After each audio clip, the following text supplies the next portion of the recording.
All right, Khan. Shalom Israel, Shalom Yasha'Allah. Brother Atazwan, goodbye, y'all coming back as with these precepts. And yet another cold cut, and of course, all in the glory to Yahweh, Bashar Mashak, Wam like Yahshai, Hataz Daki the righteous, giving a mighty kapaka Bayam, Lazaquayam, Bayat at the word. Right again, that's double honor to the elders of the house of David that's been laboring and doing in the truth, patiently waiting for the second coming of our Lord, Hamashak, Wam like Yahshai, right, and doing in the truth, giving sound counsel, wisdom, instruction, and doing 20, 30, 40 plus years and being sound examples and pillars of what it means to endure in its truth and to continue in labor. Right, of course, giving a mighty shalom by WATCHMEN Shai Brakatham to all of the mighty Akim on the highways, byways, hedges, right, laboring, pushing the truth to the four corners of the earth in sincerity, prince of heart, enduring all elements, spirits, tumults, demons, and not making any excuses, making that body a living sacrifice, right, enduring the rain, the sleet, the cold, the heat, all the elements, and putting their lives on a line, right, for the hopeful luck's sake, right, and also shalom to all the Akim, right, their brothers building themselves up to grow on the highways and byways, right, watching the cold cuts, being edified, studying, to be able to go out and teach, right, shalom to all the mighty men as well, right, and giving also a shalom, right, why Yahweh Shai my thoughts to all the Akwath, married, unmarried, reverencing and honoring their husbands, right, keeping the law, statutes, commandments, raising the children decently and in order, right, professing and performing all the mighty works of a mighty Proverbs 31 woman, a mighty Sirach, the 26th chapter woman, right, a mighty Titus, right, sister as well, right, the second chapter, right, doing all the mighty works that our foremothers did, right, following after Judith, Esther, Phoebe, right, Deborah, right, all of our righteous foremothers and sound examples, right, and also, right, giving a strong, hearty shalom, what Yahweh Shai, Barak Washama, Thumb to the Banyam, the children, right, honoring thy mother and thy father, keeping the law, statutes, commandments, right, being a sound pillar and foundation, right, in this land of darkness to all Israel, Yasha'Allah, Mashapak, family, far and near, bid you a hearty shalom, right, Khan, right, so through the spirit, right, the first volume, right, of dark secret counsels of Babylon, right, the dark secret counsels of Babylon, right, because there's a lot of wickedness, right, a lot of darkness, right, that's set up in high places, man, low places, right, kind of slacking, and I'm gonna get a precept, right, because, right, Babylon professes or, tries to make it seem like as if it's a land that has done no evil, right? It's a land that has done no bloodshed, man. Right? It's just a place, man, that's just full of purity, liberty and equity. But when you dive into the history and you uncover the veils thereof, you can see, right, the darkness and wickedness thereof. Right, quick precept, the book of Revelation, chapter 18 and verse number 7. It reads, how much she hath glorified herself and lived deliciously. So much torment and sorrow give her, for she saith in her heart, I sit a queen and am no widow, and shall see no sorrow, man.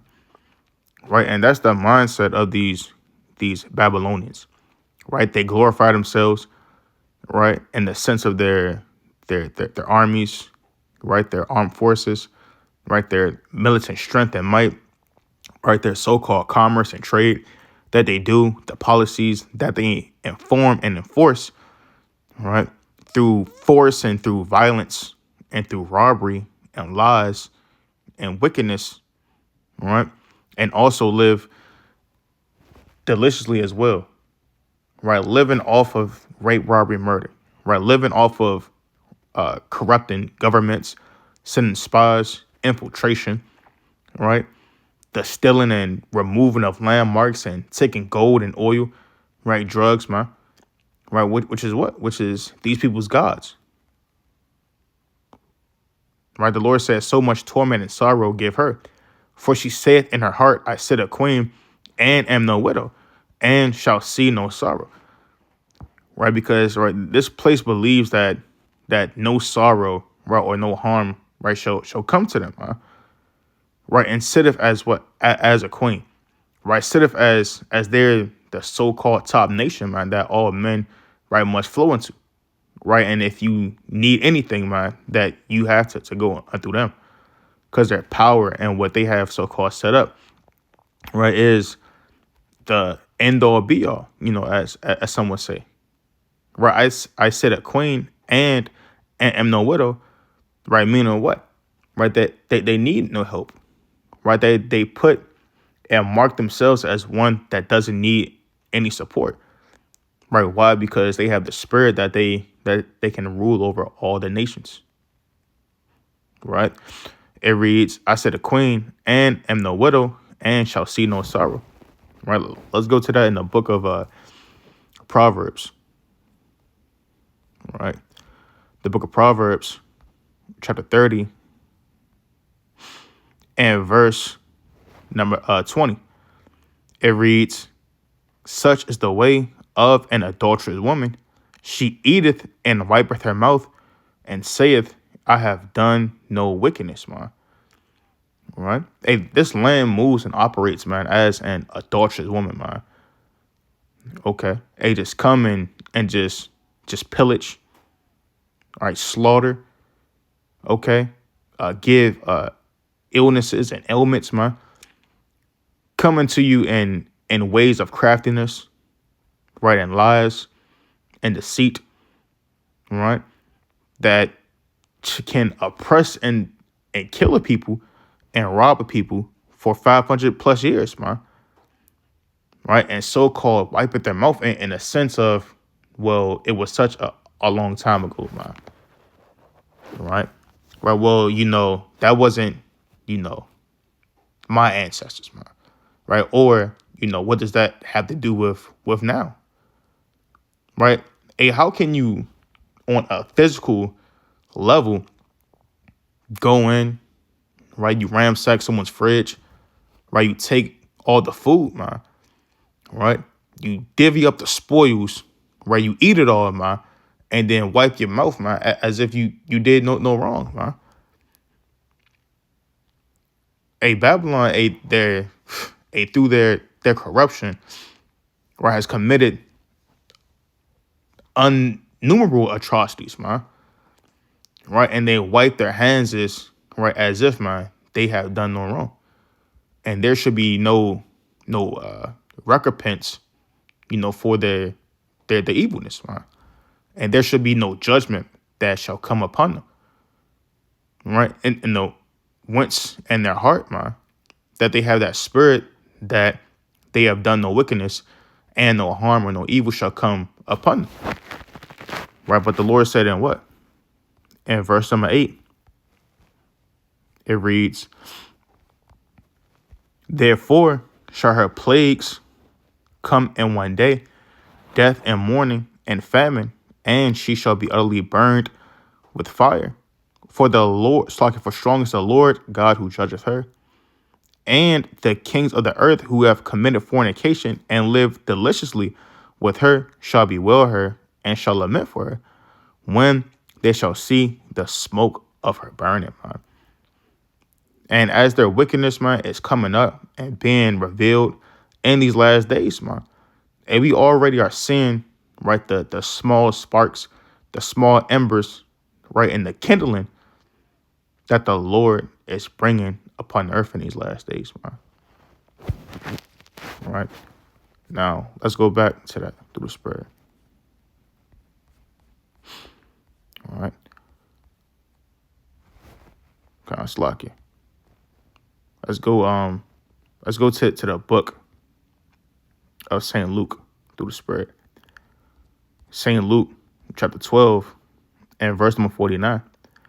It reads, I am come to send fire on earth, and what will I if it be already kindled, man? All right. Hey, and the Lord, he's coming with a sword, right, pertaining to St. Matthew, the 10th chapter, and the 34th verse. Right, the Lord, he's coming to send, right, division, right, proceeding to Luke 12, 51 on down. All right. The Lord is coming back with fire, right, proceeding to Isaiah 66, 15 on down. right? And the Lord said, what? What will I if it be already kindled, man?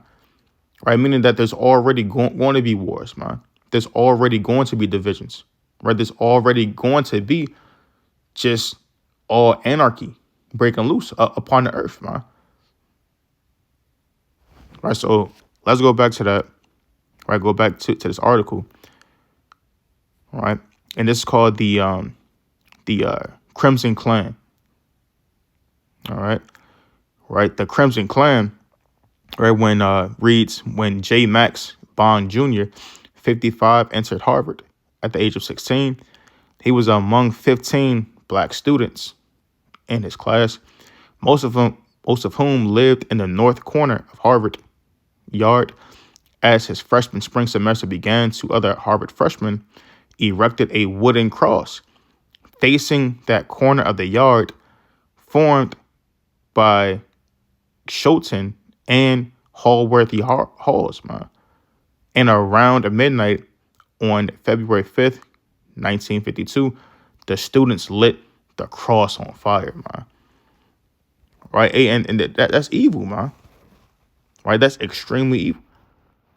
Right? And it also goes into how a lot of these institutions, right? These Harvards, right? These Princetons, right? You know, a lot of these so-called top schools, right? That men love to go to, and we're also going to touch on them as well, right? A lot of these fraternities as well, right, were founded upon, right, the Ku Klux Klan, and a lot of these institutions, man, right, were rooted and deeply rooted in racism, man, in evilness. Right, so reading on, it reads, some of the onlookers cheered when, after 10 minutes, the cross was knocked down. Bond and his black classmate wrote in a letter to the Crimson at the time. But we are sorry to say that others expressed indignation at its destruction. Minutes later, a Negro student passed through the yard, was hailed with remarks such as might be expected in the Klan dominant states, right, of Slovakia, of the South, man. Right? Right. So a plethora of men, man, were angry, right? They were they were upset, right, that the so-called imitation, right, and the racial, right, tactics, right, were broken down, right, being that cross being on fire, right. Reading on, it reads, save a few miscellaneous Crimson articles, Bond's memory of the incident is the strongest account of the Harvard Yard cross burning, right, which nearly every biograph of Bonds. He became a well-known architect, and variability notes as a formative in his college years. It reads, I saw the flames, Bond told the Crimson a few weeks after the incident. I didn't think of the Klan right off the bat. When I did realize what it was, I was shocked, and I didn't know what to do, man. Right? Right. So, these men were shocked, man. Right, in which it's you know, especially during, you know, these times, the 50s, you know, it shouldn't have been, you know, much of a you know, spectacle, you know, when during, right, the so-called the 20s, right, the 30s, the 40s, right, and on, right, the Klan was extremely prevalent thereof, right, but nevertheless, you know, at least reading upward in the article, right, it says, minutes later, a Negro student passing through the yards was hailed with remarks such as might be expected in the Klan-dominated states of the South, man. Right? It's extremely imperative to understand that this wasn't just a so-called concentrated thing, man. Right? That these men, that they're everywhere, man. Right? In the so-called North, right? Because Harvard, right, you know, and a lot of these so-called universities, right, closer to New York thereof, right, certain, right, these Browns, these Yales, man. Hey, a lot of these are in northern states, man. Right, right, so reading on. It reads, it reads, several Harvard deans publicly condemned the cross burning. 3 progressive student organizations circulated a petition, garnering several hundred signatures to have the perpetrators punished. Post-Harvard Bond became one of a few prominent black architects in the 20th century. After his death in 2009, his widow, right, Jean Carey Bond, released an 11-page retelling of his life. In it, Jean reveals that the university threatened Bond or any black student with suspension should they go to the media with the cross burn. Bond, who graduated, right, Phi Beta Kappa and finished undergrad in 3 years, was never suspended, man. Right, so, hey, and that's wicked, man. Right, hey, that's wicked to hold back, right, and to so-called, man, to not give out sound judgment, man. All right, let me get a precept real fast.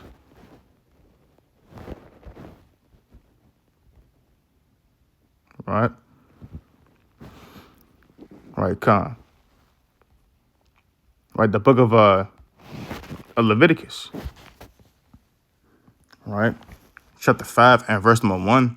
It reads, and if a soul sin and hear the voice of swearing, and is a witness, whether he have seen or known of it, if he do not utter it, then he shall bear his iniquity, man.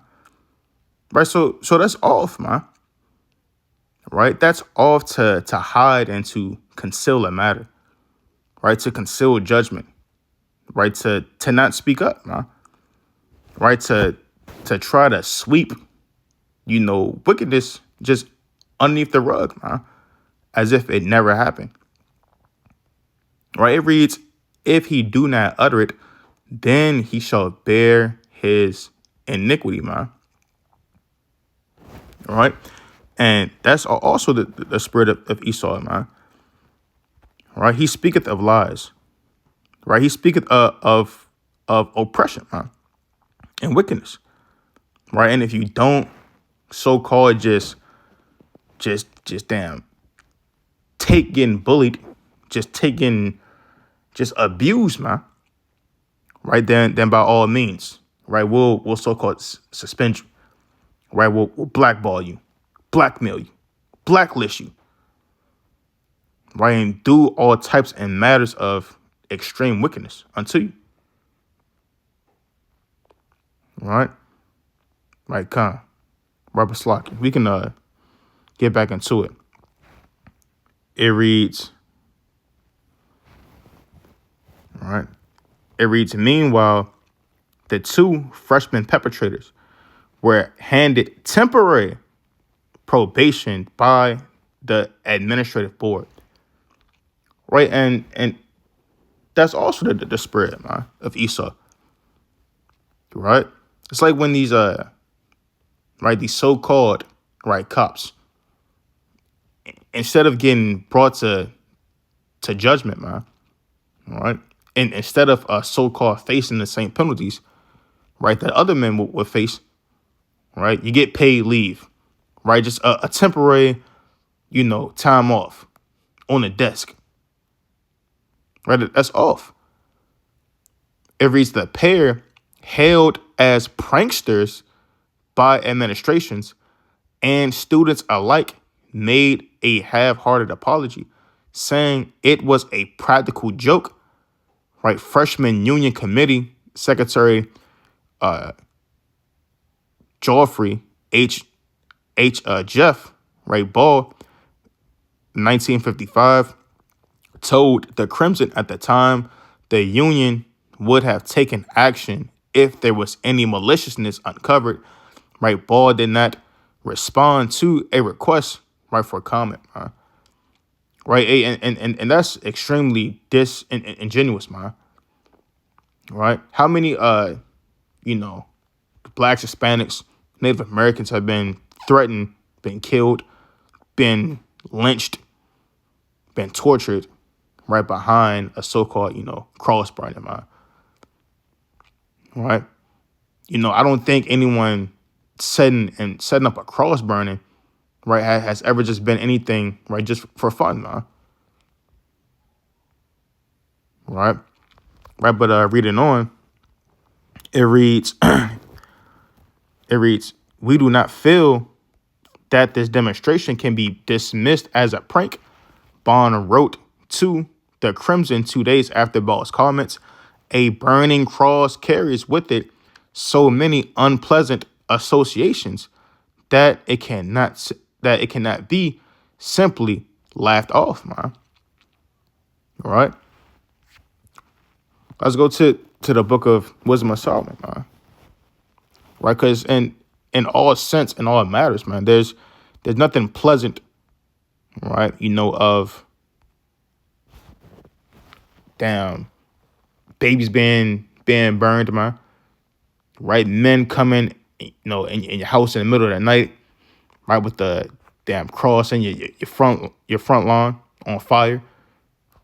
Right, killing your fathers in front of you, beating them, to death.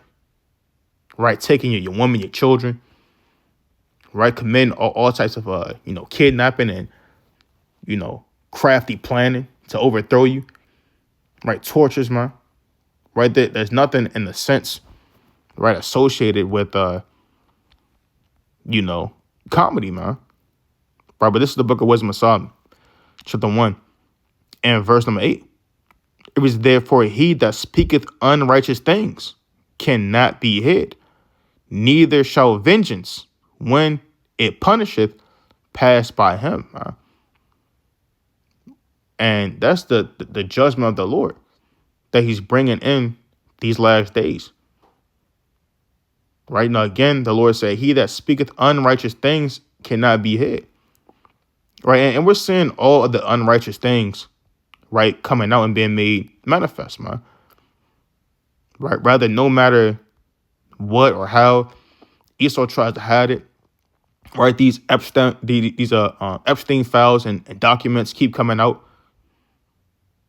Right, all of the tortures and the evils and demonic just past in history of Esau is being revealed more and more, right, day by day. Right, all of its dark peace trades, man. Right, all the peace treaties, right, that you've broken. Right, all of your so-called secret underground tunnels, man. Right, your secret blood drinking ceremonies, man. All of these things, man, are being uncovered. Right, verse number 9, it reads, for inquisition shall be made into the counsels of the ungodly, and the sound of his words shall come unto the Lord, for the manifestation of his wicked deeds. For the ear of jealousy heareth all things, and the noise of murmurings is not hid, man. Right? Right, so all the murmurings, the filthy conversations, right, the ungodly counsel of the wicked, man, are being uncovered in these last days, man. Right, and the Lord is taking down, right, this wicked kingdom, right, little by little, each and every day, man. Right, for all the deeds of the wicked. Let's go to the book of Ezekiel. Right, the book of Ezekiel, chapter 11, and verse number 2. It reads, then said he unto me, son of man, these are the men that devise mischief and give wicked counsel in this city, man. Right, so these These are so-called, whether the governors, politicians. Hey, these men, they devise mischief, man. Right, and give counsels, wicked counsels, man. Right, policies, right, how to keep the people in sin.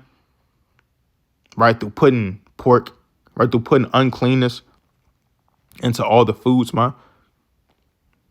Right, how to keep the mind of the people docile. Right through bread and circus. You know, as they did in the times of ancient Rome. Right, to keep them the people of their minds just docile and foolish, and aware of what's going on, man. All right, these are the men that devise mischief and give wicked counsel in the city, which say it is not clear. It's like it, which say it is not near. Let us build houses. This city is the cauldron, and we be the flesh. Right, and these people that they don't believe that the day of the Lord is near, man. Right, they don't believe that their kingdom is truly fallen, man. Right, they don't believe that they're truly in a recession.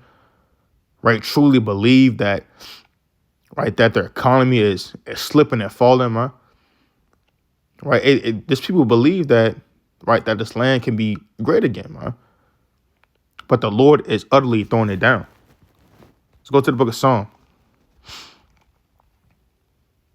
All right, it's like Psalm. All right, chapter 64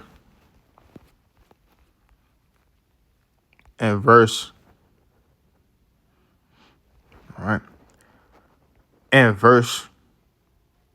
I'll start at verse number 1. It reads, "Hear my voice, O God, in my prayer. Preserve my life from fear of the enemy. Hide me from the secret counsel of the wicked, from the insurrection of the workers of iniquity, who whet their tongue like a sword, and bend their bows to shoot their arrows, even bitter words, that they may shoot in secret at the perfect. Suddenly do they shoot at him, and fear not, man." Right, so through the Spirit, man, hey, David, right, beseech the Most High, man.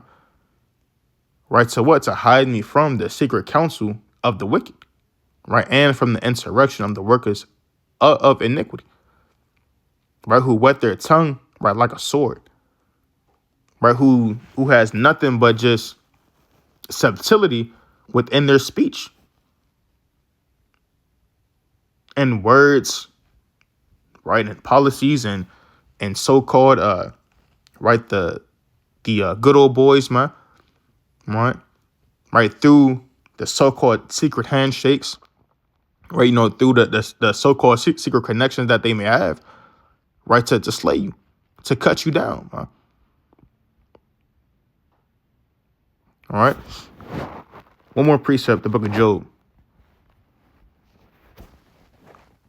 All right, the book of Job, chapter 5 and verse number 12. It reads, "He disappointeth the devices of the crafty, so that their hands cannot perform their enterprise," man.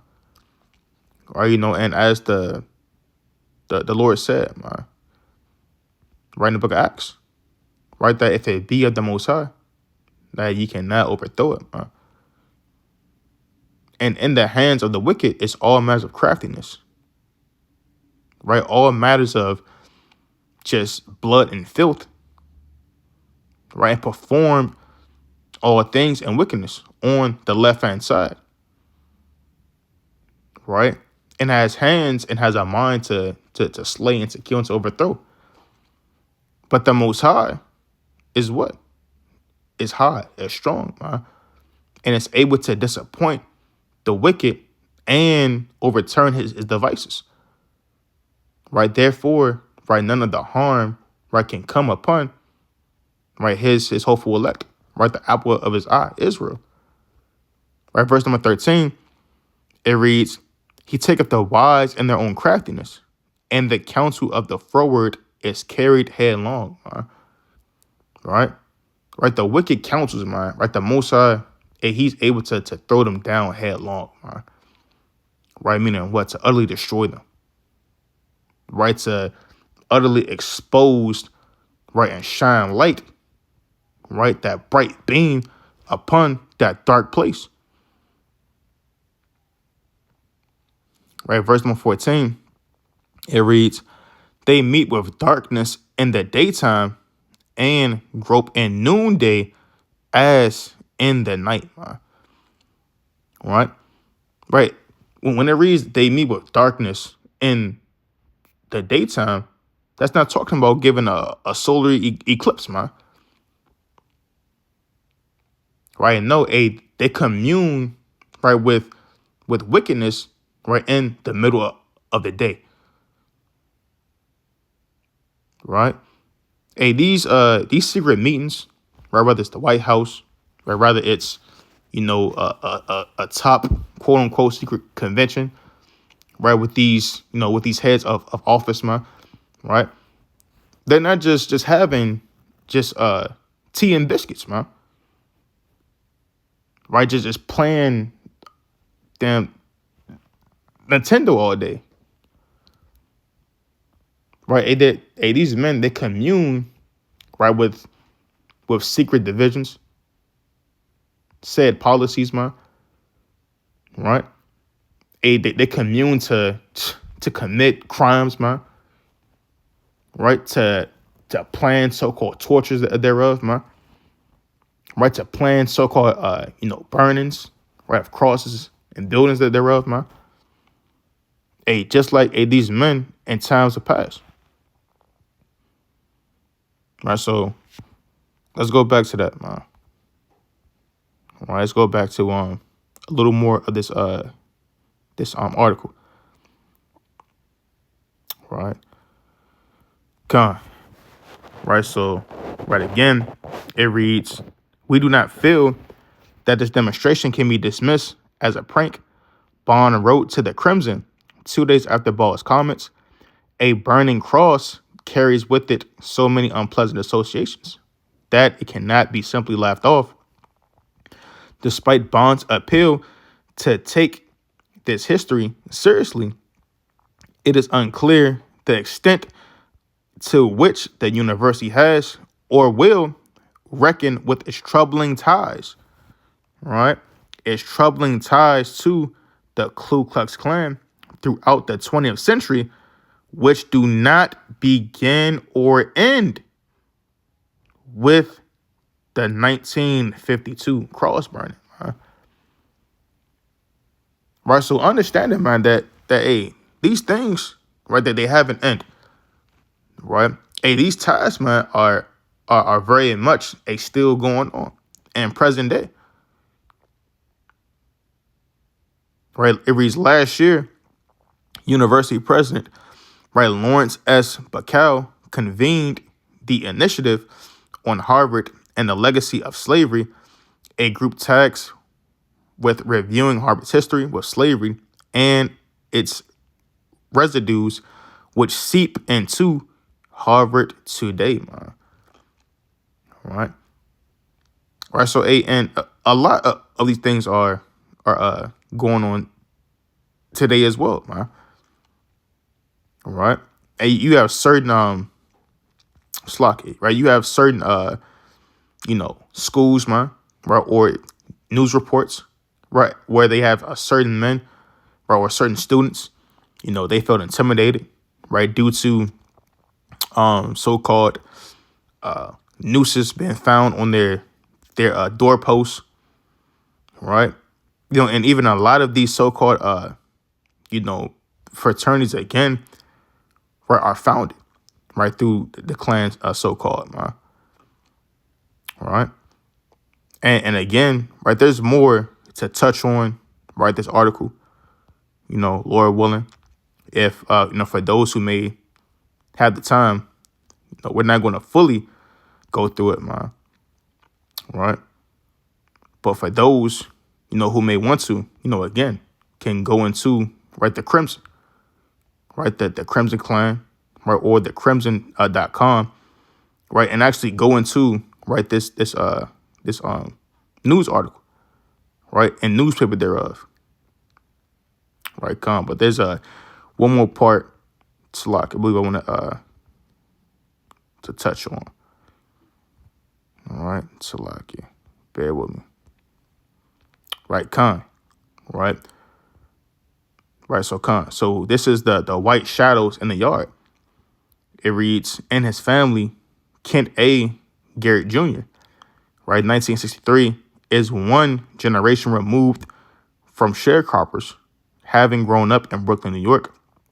He says going to Harvard was so foreign, it was kind of like landing on the moon, right? And that's something else, man, right? Because Jake, let me get a precept, man. All right, let me get a precept, right? The book of Proverbs. It's like book of Proverbs, chapter 3. All right. Proverbs 3 and verse number 31. Right, the classic. Right. Envy thou not the oppressor, and choose none of his ways. A lot of times, our people they go to these prestigious schools, right? These so-called, universities with a name, so-called renowned thereof, man. And it's supposed to be like the greatest thing upon earth, man. Right? To be able to go and to drink the same water fountain as Esau. Right? To be able to go to the same school and campus as Esau, man. Right? It's a so-called breath of fresh air, man. Right? But the Lord said what, man? To envy thou not the oppressor, and choose, right, none of his ways. Right? I mean, understanding that I mean, none of these things, man, they mean a damn thing, man. I mean, we can read the book of Ecclesiastes. Right? Ecclesiastes, right, 1 and 2. It reads, vanity of vanities, saith the preacher. Vanity of vanities, all is vanity, man. I mean, all of these so-called things are just vain. Right? Getting a so-called certificate, right, from Yale, from Harvard, for, being a, God slack it, right, for being a, God slack it, right, for slack it, right, so-called, right, so getting a degree, right, for, just being a engineer, right, it doesn't mean anything, man. Right? But what? But keeping the law, statutes, and commandments thereof of the Most High God, man. Right? So again, it reads, all is vanity. What profit hath a man of all his labor, which he taketh under the sun? Right? One generation passeth away, and another cometh, but the earth abideth forever. Man. Right? And all man's riches, right? They, man can't take them with you, man. Right? And we're not going to get too deep, man. But even as Solomon says, man, right, a one man labors, right, all of his life, right, for another man to take his riches. Paraphrasing greatly. Right, so all things under heaven, man, is vain, man. Right, getting up and going to the plantation is vain, man. Right, just living, man. Hey, if it's not through serving the Lord, man, hey, it's all vain. Right, console. Read it on again. Right, reads, Garrett was one of 18 black members of Harvard's class of 1963. After racing across the country to interview his former classmates, he anthologized their experiences in his book, The Last Negroes at Harvard, published last year. It reads, he tells me that Fred Lee Glimp Jr. of 1950, the dean of admissions, who later became the dean of college, called him and other black students at Harvard an experiment. Right? Garrett remembers a white classmate even studied him and the other black students, dubbing them the white shadows in the yard, in a class paper that received an A. Hey, that's wild, man. Right? Here you got Esau, so-called, looking at you as nothing more but an experiment, like a guinea pig, right? Like a rat in a so-called maze, man. Right? Like a monkey in a dang on cage, man. Right? It says Garrett remembers a white classmate even studied him and the other black students, dubbing them the white shadows in the yard, in a class paper that received an A. Right? Imagine Esau stalking you, right?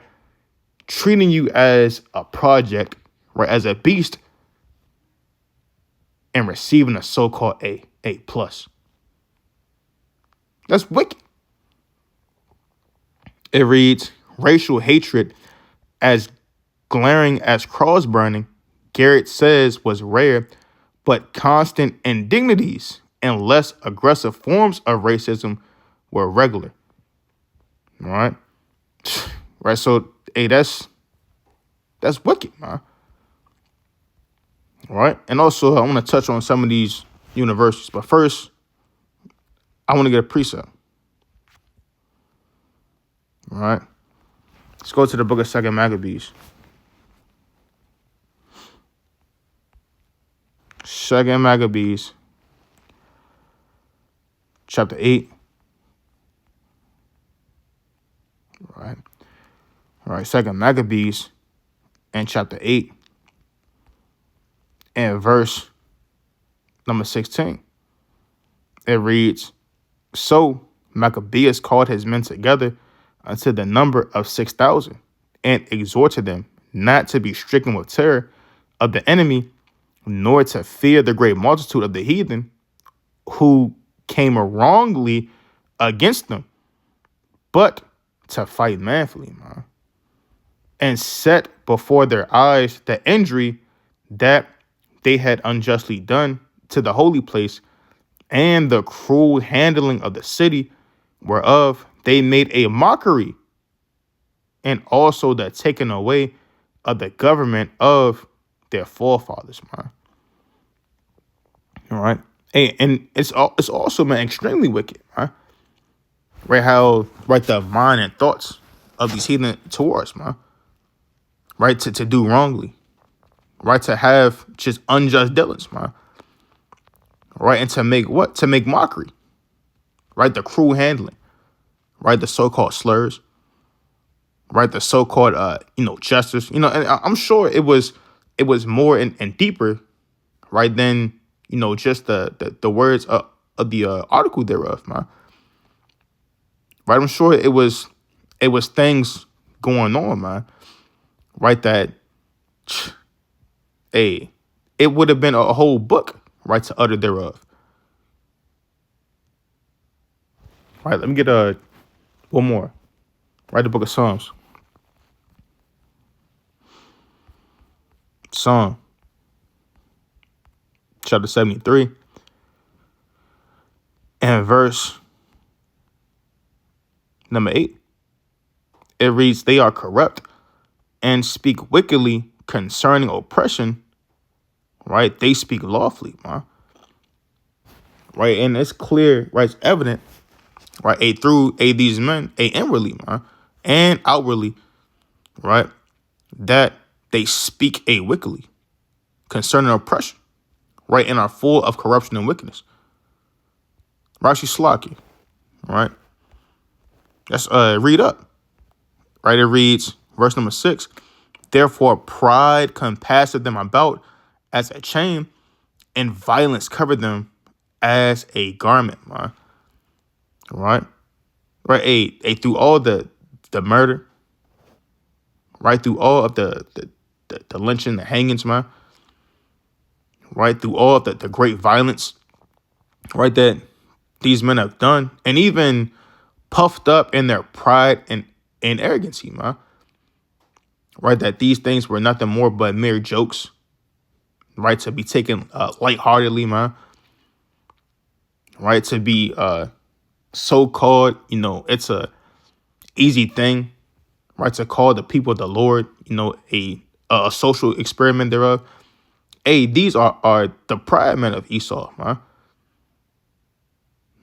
right? And it's also shown through his violence, through his corruption, right, through his actions. Jumping back down to verse number 8. They are corrupt and speak wickedly concerning oppression. They speak lawfully, right? It's a light thing, right? It's a light matter and easier unto them, man. It reads, they set their mouth against the heavens, and their tongue walketh through the earth, man. Right? Right? Hey, they speak wicked, man, concerning the Most High, man. Right? And also their tongue, right? Their words, man, they travel throughout the earth as well. Right, Con? So let's go back to this. Right, and we're gonna close out. Right, Con.